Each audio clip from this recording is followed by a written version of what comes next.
ಈ ಒಂದು ವಾರದಲ್ಲಿ ಈ ಭಾನುವಾರದಿಂದ ಬರೋ ಶನಿವಾರ ತನಕ ಯಾವ ರೀತಿಯಾದಂತಹ ಆಗುಹೋಗುಗಳು ಆಗುತ್ತೆ ರಾಶಿಗಳಲ್ಲಿ ಅನ್ನೋದನ್ನ ನೋಡೋಣ.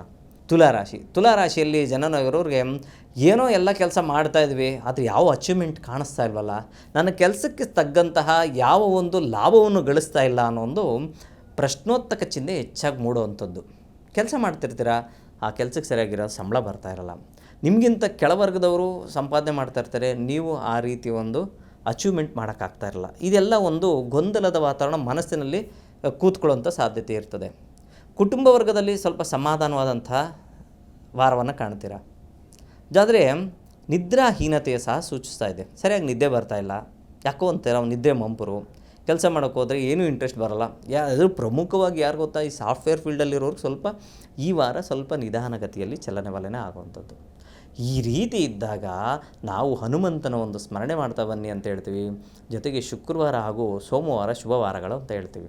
ಮುಂದಿನ ರಾಶಿ ವೃಶ್ಚಿಕ ರಾಶಿಯಲ್ಲಿ ಜನನವರಿಗೆ ಉತ್ತರೋತ್ತರ ಅಭಿವೃದ್ಧಿ, ಸಪ್ತಮ ಸ್ಥಾನದಲ್ಲಿ ಗುರುವಿನ ಸಂಚಾರ, ಅಷ್ಟಮದಲ್ಲಿ ರವಿ ಶುಕ್ರ ಹಾಗೂ ಬುಧರ ಒಂದು ಸಂಯೋಗ ಇದ್ದಾಗ ಅನಿರೀಕ್ಷಿತವಾಗಿ ಯಾವುದೋ ಒಂದು ಲಾಭವನ್ನು ಗಳಿಸುವಂಥ ಸಾಧ್ಯತೆಗಳು ಸಹ ಉಂಟು.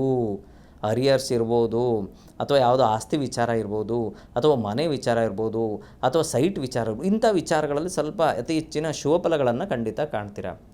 ಇನ್ನು ವೃತ್ತಿಯಲ್ಲಿ ಅಂದರೆ ನೀವು ಮಾಡೋವಂಥ ವೃತ್ತಿ, ಪ್ರವೃತ್ತಿ ಆಗಿರ್ಬೋದು, ಸ್ವಂತ ವೃತ್ತಿ ಆಗಿರ್ಬೋದು, ಸೇವಾ ವೃತ್ತಿ ಆಗಿರ್ಬೋದು, ಇಂಥ ವೃತ್ತಿಯಲ್ಲೂ ಸಹ ಏಳಿಗೆ ಯಶಸ್ಸನ್ನು ಸಹ ಕಾಣುವಂಥ ಸಾಧ್ಯತೆ ಇರ್ತದೆ. ಆದರೆ ಖರ್ಚಿನ ವಿಚಾರದಲ್ಲಿ ಸ್ವಲ್ಪ ಹೆಚ್ಚು ಖರ್ಚಾಗೋದು ಸಹ ಉಂಟು. ಆ ಕಾರಣದಿಂದ ಮಹಾಲಕ್ಷ್ಮಿಯ ಒಂದು ಸ್ಮರಣೆ ಮಾಡ್ತಾ ಬನ್ನಿ, ತುಂಬ ಒಳ್ಳೆಯದಾಗುತ್ತೆ. ಶುಕ್ರವಾರ ಹಾಗೂ ಮಂಗಳವಾರ ಶುಭವಾರಗಳಾಗಿರ್ತವೆ. ಅನುಕ್ಷಣದ ಸುದ್ದಿಗಳಿಗಾಗಿ ವಿಸ್ತಾರ ನ್ಯೂಸ್ ಯೂಟ್ಯೂಬ್ ಚಾನೆಲ್ ಸಬ್ಸ್ಕ್ರೈಬ್ ಮಾಡಿ. ಹೊಸ ಸುದ್ದಿಗಳ ನೋಟಿಫಿಕೇಶನ್ಗಾಗಿ ಬೆಲ್ ಐಕಾನ್ ಕ್ಲಿಕ್ ಮಾಡಿ. ಲೇಟೆಸ್ಟ್ ಅಪ್ಡೇಟ್ಸ್ಗಾಗಿ www.vistaranews.com ವೆಬ್ಸೈಟ್ಗೆ ವಿಸಿಟ್ ಮಾಡಿ. ಅಂಗೈಯಲ್ಲೇ ಜಗತ್ತಿನ ಸುದ್ದಿ ತಿಳಿಯಲು ವಿಸ್ತಾರ ನ್ಯೂಸ್ ಕನ್ನಡ ಆಪ್ ಡೌನ್ಲೋಡ್ ಮಾಡಿ.